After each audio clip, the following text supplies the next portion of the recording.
Okay, let's make this quick. Even though both Sonic Boom and Sonic 06 were complete masterpieces, for some odd reason, Sonic the Hedgehog has been nothing but a punchline in video games for at least the past decade. In fact, Sonic has gotten so bad that it got to the point where Sega decided to hire fans to make their games for them because almost every game that Sonic Team has released in the past 15 years has made Right to Hell Retribution look like a fucking masterpiece. However, it's thanks to those plucky little fans who were so in love with Mr. Needlemouse that they decided to make their own fan projects that we finally have the true successor to the Sonic Genesis games that we've all been dying for.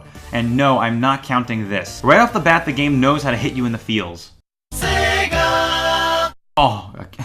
Excuse me, I just came. And from that point on, the nostalgia becomes absolutely relentless. Even though Sonic Mania is a sequel, not a remake, it clearly takes heavy inspiration from some of the most popular levels in the Sega Genesis games, and even has a couple of homages to Sonic games that weren't on the Genesis. But despite the fact that some of the levels may look the same as the old ones, there are still a bunch of new ones, and the old ones have surprises in them that will constantly keep even the most avid Sonic fan on their toes. The creators nailed recognizing what made the Sonic Genesis game so special, and built on it to add new and interesting things. The controls are silky smooth, you can play as Sonic, Tails, or Knuckles, the boss battles are fantastic, the level design is near flawless, the music is at just the right spot where it gets nostalgic without heavily relying on the old soundtrack, and on top of that, you can play with an optional CRTV filter. Gone are the days of SDTV. There's a time attack mode for speedruns which works great, as well as a competitive mode which I could definitely tell you about if I had any friends to play it with me. Also, it's worth noting that there is no creepy love story between Sonic and a character that looks like she came from Final Fantasy. And most importantly, the game has blast processing. So what's blast processing do?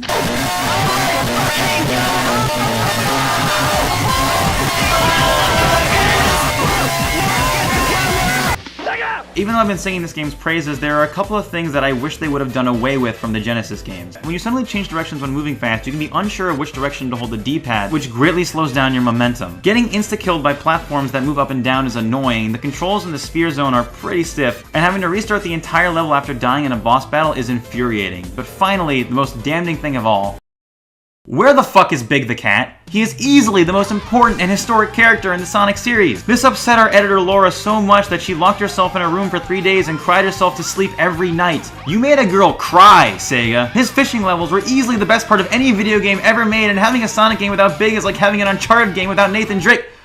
Oh. Well, shit. All jokes aside, Sonic Mania is easily the best Sonic game to come out in a long, long time, and it may very well put Sega back into good grace with his fan base, who, even though mostly consists of furries and creepy sexual deviants, still deserve better than what they've been getting the past decade and a half. It is a beautifully done game that deserves every bit of praise it's been getting. Overall, I give Sonic Maniac 45 donkeys out of 73 iPhones. You're so repressed. Because I never tried to suck my own dick? Hey guys, thanks for watching our review. Make sure to check out our other Game Boys videos, and as always, stay boneless.